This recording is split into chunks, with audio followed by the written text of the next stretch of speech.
আওয়ামী লীগের সাধারণ সম্পাদক ওবায়দুল কাদের সহ জুলাই গণহত্যায় জড়িত 10 আসামির বিরুদ্ধে ইন্টারপোলের রেড নোটিশ জারির পদক্ষেপ নিতে সংশ্লিষ্টদের নির্দেশ দিয়েছে আন্তর্জাতিক অপরাধ ট্রাইব্যুনাল। এর আগে দলটির সভাপতি ও পতিত আওয়ামী সরকার প্রধান শেখ হাসিনার বিরুদ্ধেও রেড নোটিশ জারির কথা বলেছিল ট্রাইব্যুনাল। সেটি এখন প্রক্রিয়াধীন আছে বলে জানিয়েছেন চিফ প্রসিকিউটর তাজুল ইসলাম।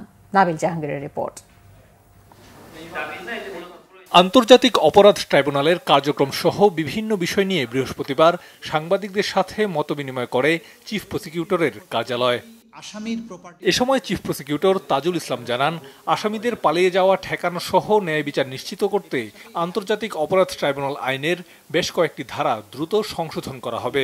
তিনি বলেন, জুলাই অভ্যুত্থানে সংগঠিত হত্যাকাণ্ডের মাস্টারমাইন্ড, নির্দেশদাতা এবং সরাসরি বর্বরতায় জড়িতদের বিচারকে গুরুত্ব দিচ্ছে ট্রাইব্যুনাল।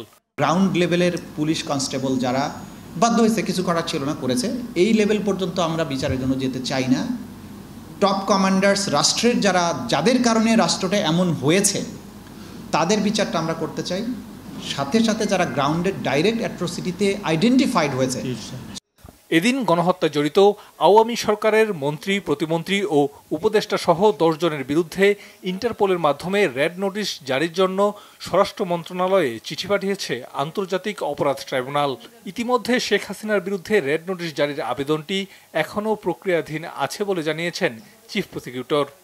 আমরা যাদের বিরুদ্ধে আজকে এই রেড নোটিশ অথবা ইন্টারপোলের মাধ্যমে রেড নোটিশ জারি করার জন্য পাঠিয়েছি তারা হলো mister Obaidul Quader, mister Asaduzzaman Khan Kamal, mister AKM Mozammel Haque, Mohammad Hasan Mahmud, Jahangir Kabir Nanak, Sheikh Fazle Noor Taposh, Mohibul Hasan Chowdhury Naufel, Nasrul Hamid Bipu,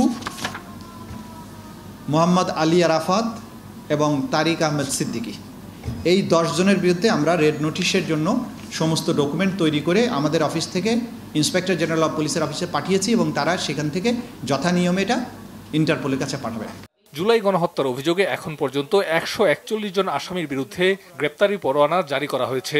এর মধ্যে 54 জন গ্রেপ্তার রয়েছেন, পলাতক আছেন শেখ হাসিনা সহ 87 জন। এটা যেহেতু গণহত্যা, মানবতা বিরোধী অপরাধ, এটা ওয়াইড স্কেলে হয়েছে। নাবিল জাহাঙ্গীর, বাংলা ভিশন, ঢাকা।